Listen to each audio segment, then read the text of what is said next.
You know what you should stop doing? Slapping that trigger. That is the root of all the problems. You know what, while you're at it, you're flinching too much and you're torquing low left because you're a right-handed shooter, low right because you're left. And while we're at it, we're going to shoot this fancy pie chart and it's going to tell you what exactly you're doing wrong. Look, if you're up here, you're breaking your wrist up. You're breaking your wrist, but it's breaking. I don't know. Oh, if it's over here, you're anticipating recoil, but not if it's over here. That's something about too little trigger. Let's see. Oh, you're tightening your grip during the trigger pull. So no, that would be low left.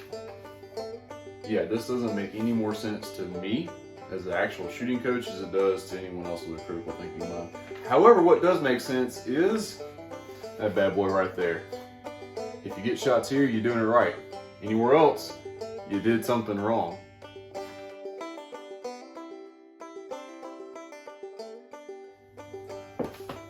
I just love injecting humor into everything. It gets me in trouble sometimes. It's like this weird defense mechanism. If I get nervous, I'll start looking to make things funny. And yeah, but anyway, I love making these little jokes and ahas and whatnot in good gesture. And I try to follow that stuff up with context. That way people don't think I'm just being a butthead on things like that. So part 2 of who should I listen to? Looking at you instructors. And for the consumer, there's a little bit more information that you can look into. A lot of this stuff, though, you're not going to find out until after you go take the class. It is what it is. You can go look at their Instagrams all you want, but they're not really putting out videos of them diagnosing and coaching. It's more so the glamour shots and stuff, which, I mean, again, celebrate our wins. I'm down with that. So without further ado, a few topics here that we want to go over. First one being coaching versus instructing. Let that sink in for a second. Coaching versus instructing. We all call ourselves firearms instructors. And I guess that's an all-encompassing phrase because we facilitate qualifications, we RO or AI, we make sure classes are staying according to the agenda just to pump people through because they're doing some sort of required continuing education or something like that. But within that, you have people like me, Brian Hill, I can attest to, Chris Bean, and a few other people. I'm sure there's more that I don't know of, obviously. But we are more leaning towards the coaching side. Yeah, we could facilitate a qualification for departments and things like that, and we can AI just fine, and we can make sure things are staying on agenda and getting classes accomplished. But we have an extra tool in our box that a lot of instructors don't have, or that I feel don't have, and that is the ability to actually coach. And that is a much broader ability than it sounds. You think coaching, just see problems, apply solution, or motivate people to do something. Well, yes, it does do that actually, but it's a little bit more than that. So let's take a little bit deeper dive. We already talked about some of those instructors that are just facilitating qualification.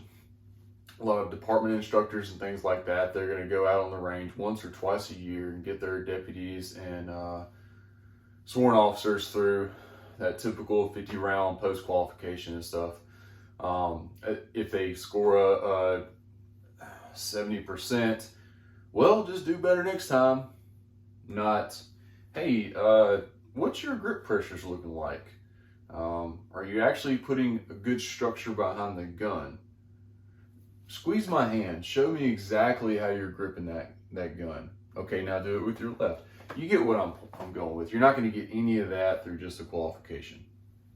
Rightfully so, because if we spent that amount of time with all the people in a department with the few amount of instructors they have, oh my God, the amount of time and resources that would require. And we're already like defunding the police and all that nonsense. So you get what I'm saying. I'm not saying there's anything bad about that because you got to have it, right? But if you're looking to get some development out of your shooting, like if you're really trying to be better, you're gonna need to search out someone that can actually coach. What else can a coach do? they can diagnose your issues by watching you, asking you questions, going through some exercises. They can actually diagnose your inefficiencies, the things that you're doing wrong, and then explain them in a way that you can understand how to fix it, and then allow you to fix it. Watch, go through the exercise again, and then continue that diagnosing. And they can also give you a path to work on your own to continue that. They're not just, hey, try this and see if it works. I mean, that works for some people that have like extreme critical minds like I do and some of the other people. But that for the general end user, just, oh, try this, see if it works. That's not going to get you very far. That's going to waste 8 hours of your day is what it's going to do. And however many hundreds of dollars you spent to be there. God forbid 16 hours or more because it's a 2 or 3 day class. Diagnosing as a coach, it's a pretty strong trait. And not many people possess it. Not many people actually seek out and learn how to do it.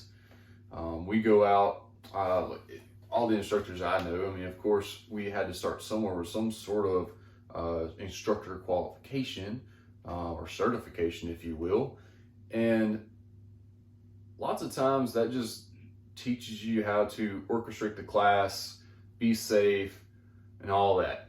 None of those teach people how to be a relator, public speaking, how to translate information. Like if you're gonna tell someone how to grip a gun, you need to be able to do it 3 or 4 different ways. Not everybody receives this information the same. So you need to be able to translate it across a broad audience.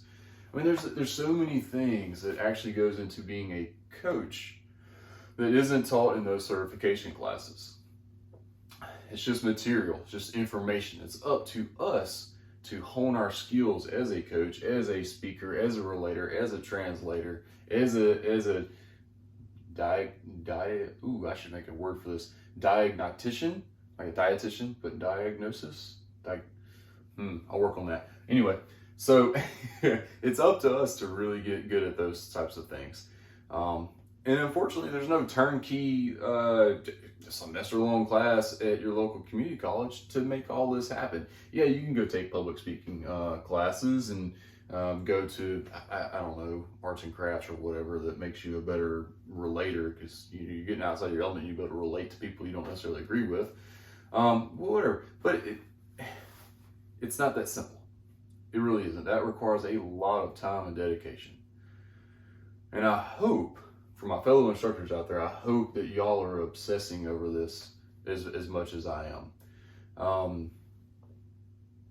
Don't stop. I mean,